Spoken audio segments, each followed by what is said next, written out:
কুফা শহর থেকে 70 মাইল দূরে।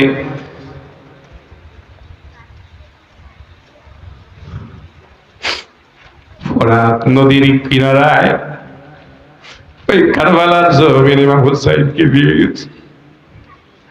আমার নবী বলেছিলেন, হুসাইন রে, পথ চলতে চলতে চলতে চলতে যেই জায়গায় গেলে দেখবি তোর দুলদুল ঘোড়াটা হাঁটু ভেঙে জমিনে পড়ে যাবে, হুসাইন মনে করবি ওই জায়গাটাই তোর জীবনের শেষ ঠিকানা। জিবরাইল যেদিন ইমাম হাসান হুসাইনের শাহাদাতের সংবাদ আমার নবীকে দিয়েছিলেন, জিবরাইল বললেন, ইয়া রাসূলুল্লাহ, আমি তো আপনাকে কিছুই দিতে পারবো না, তবে আপনি যদি চান আমি কারবালার জমিনের মাটি এনে আমি আপনার হাতে দিতে পারি। আমার নবী বললেন, জিবরাইল তা দাও। জিবরাইল ছৌ মেরে কারবালা থেকে মাটি এনে আমার নবীজির হস্ত মোবারকে দিলেন। আমার নবীজি কারবালা জমিনের মাটির দিকে তাকায় তাকায় কাঁদলে আর বলে, ও মুসলমানি, এই মাটি গুলি যত্ন সহকারে রেখে দিবি, আর যেদিন দেখবি এই মাটি রক্ত হয়ে গেছে বুঝবি আমার হুসাইন কারবালার জমিনে শহীদ হয়ে গেছে।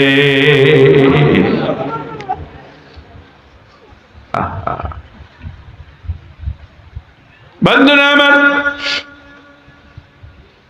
ইমাম হুসাইন কারবালার ঢুকলেই দুলদুল ঘোড়াটা হাঁটু ভেঙে জমিনে পড়ে গেছে। ইমাম হুসাইন ঘোড়ার পিঠ থেকে নাইমা ঘোড়া চেক করে দেখলেন ঘোড়া ঠিক আছে, কিন্তু ভেঙে পড়ে গেছে। ইমাম হুসাইন চতুর্দিকে তাকায়, আর একটা লোক কারবালার প্রান্ত দিয়ে হেঁটে হেঁটে যায়। জিজ্ঞাসা করলেন, ইয়া আখি মা ইসমু হাযাল মাকান, এই জায়গাটার নাম কি রে? লোকটা জবাব দিলেন, হুজুর, এই জায়গার নাম হলো মারিয়া, ইসমুন জাদীদুন কারবালা। হুজুর, কে আপনি চিনি না? এই জায়গার পুরাতন নাম হলো মারিয়া, আর এই জায়গার নতুন নাম হলো কারবালা। এবার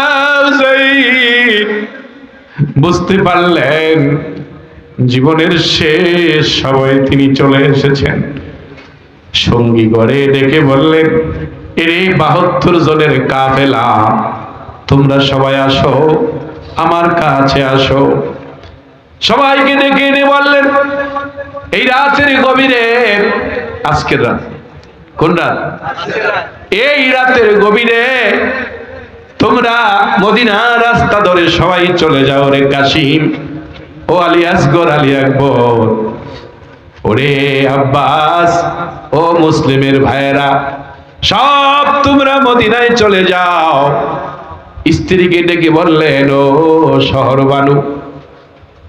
বোনকে ডেকে বললেন, জয়নাব, হাসনে বানু রে, ও সকিনা, তোমরা সব মদিনায় চলে যাও।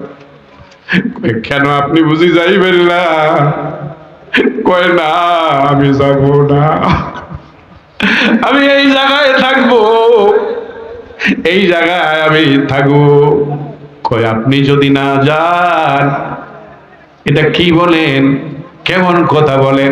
মদিনায় নবী নাই গো হুসাইন, যখন নবী দেখার স্বাদ মনে জাগ্রত হয়, আমরা ঈশা আপনার চেহারা মোবারক দেখলে নবী দেখা হয়ে যায়। হুজুর আপনি যাবেন না? কয় না। কয় তাহলে আমরাও যাব না। কয় না, এখানে বড় বিপদ। কয় এটা কি বলেন? দুনিয়ার বিপদে আপনাকে একা রেখে যদি চলে যায়, তাহলে কবরের বিপদে আমাদেরকে কে রক্ষা করবে?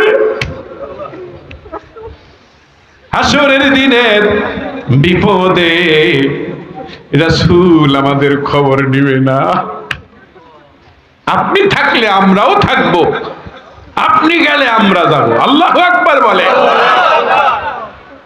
এটাকে বলে মোহাব্বত।